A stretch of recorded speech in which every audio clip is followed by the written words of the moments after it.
The photos were beautiful. A young woman with a wide, sunlit smile. A converted camper van. Towering red rocks. Crystal blue skies. America at its most stunning, and two people in love, or so it seemed, sharing every moment with the world. Gabby Petito had spent months saving up for this trip.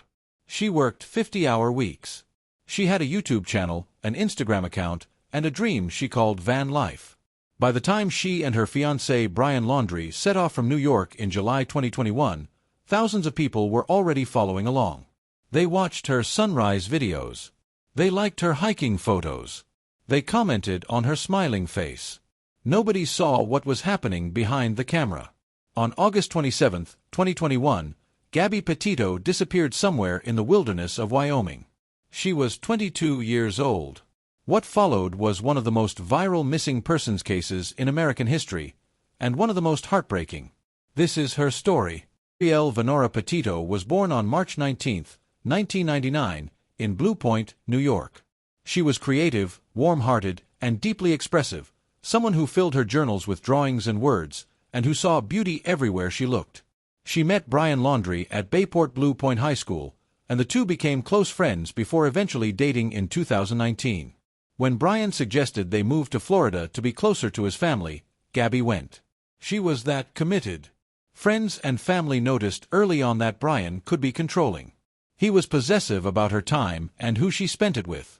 In one instance, he reportedly took her wallet and ID so she could not go out with a friend. When Gabby was asked about it, she minimized it, told people everything was fine. That pattern, Gabby minimizing, smoothing things over, protecting the image, would become one of the most painful threads of this entire story. In late 2020, the couple bought a used Ford Transit van and converted it into a camper. The plan, a 4-month road trip across America, documenting everything for social media. Gabby was going to build her platform. Brian was going to be beside her. On July 2, 2021, they left New York. They visited national parks. They posted videos. And for a while, everything looked exactly as beautiful as the pictures suggested.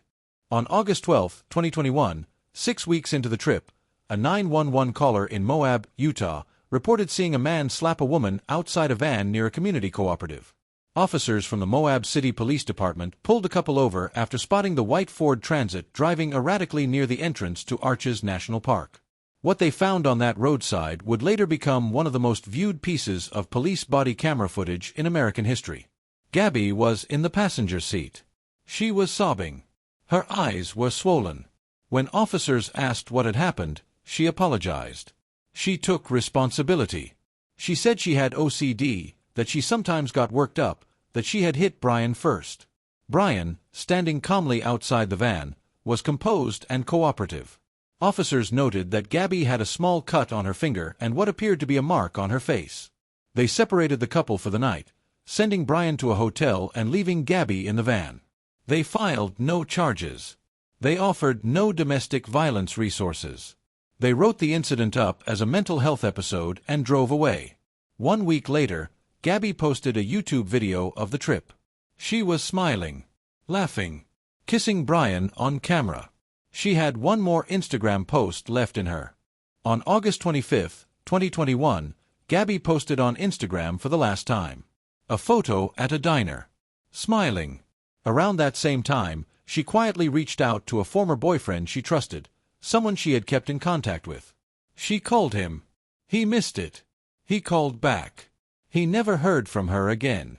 On August 27th, her mother Nicole received a strange text from Gabby's phone.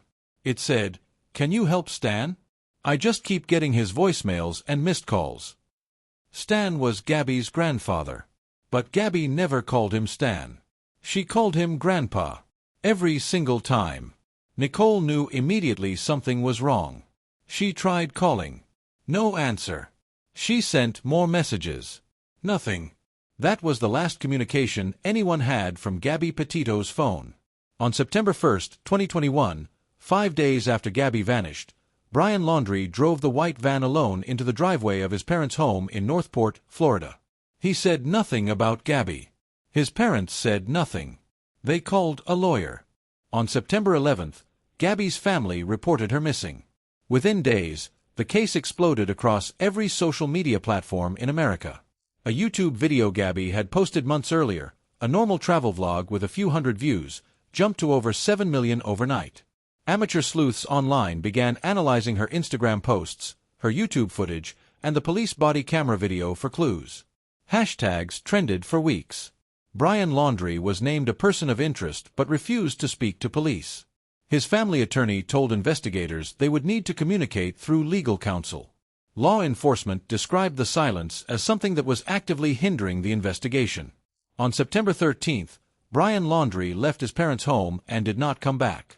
4 days later, his parents reported him missing too. Now there were 2 missing persons, and the country was watching every development in real time. On September 19, 2021, 23 days after she was last seen alive, investigators searching the Petito National Forest in Wyoming found human remains.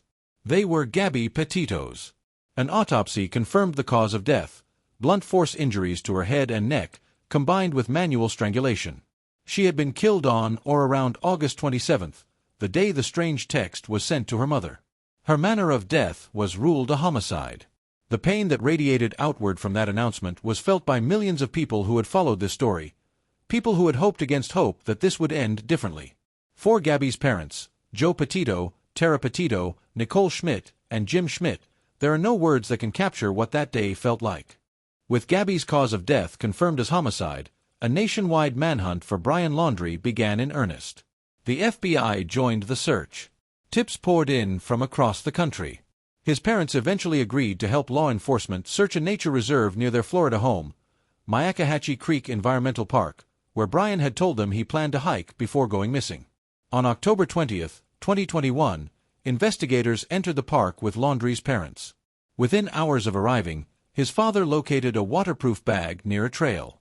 45 minutes later, in a flooded marshy section of the park that had been submerged for weeks, they found Brian Laundrie's decomposed remains. A firearm was recovered nearby. The medical examiner determined he had died of a self-inflicted gunshot wound to the head. He had been dead for weeks. He had never been charged with Gabby's murder. He had never faced a courtroom. But beside his remains, investigators found something that would provide the answers no trial ever could. Brian Laundrie had left a notebook. In it, he wrote that he was responsible for Gabby Petito's death. The specific details of what the notebook contained have not been fully disclosed publicly, but investigators confirmed it was a written admission of responsibility. The Netflix documentary released in February 2025, American Murder, Gabby Petito, revealed additional details through Gabby's own text messages, journal entries, and personal videos that had never been made public before. The texts showed a young woman who was struggling, who was scared, who reached out to someone she trusted in what appeared to be a moment of fear and desperation, and could not find the words to say what was actually happening. The documentary also revealed how carefully Brian had tried to cover his tracks in the days after Gabby's death. He hitchhiked twice to get from where he left her body back to the van. He created fake text message exchanges between himself and Gabby to make it appear they were not in the same place. He transferred $700 from her account to his own, using the memo, "Goodbye, Brian, I'll never ask you for anything again." He had written those words himself, from her account, to make it look like she had sent them.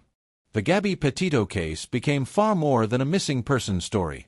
It sparked a national conversation about domestic violence, about how abuse hides behind curated social media lives, about how victims are conditioned to minimize and protect their abusers, and about how the systems around them sometimes fail to intervene even when the signs are present.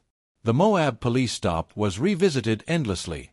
Body language analysts, domestic violence experts, and advocates pointed to what they saw as clear indicators of an abusive dynamic, and asked why no intervention resources were offered to a woman sitting in a van, sobbing, with marks on her face. Gabby's case also reignited the conversation about missing persons coverage.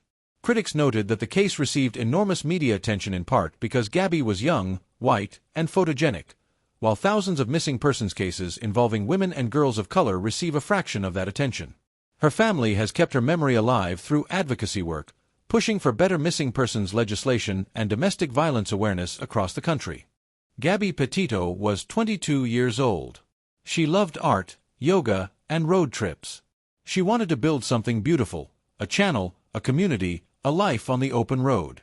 She filled her journals with drawings and her camera roll with sunsets. She deserved to come home. Her name is not just a hashtag or a news cycle. She was someone's daughter, someone's best friend, a young woman who had her whole life ahead of her. If this story moved you, if it made you think about someone in your life who might be struggling in silence, the National Domestic Violence Hotline is available 24 hours a day at 1-800-799-7233. Subscribe to Quick Crime Vault. Every case in this vault deserves to be remembered. We'll see you in the next vault.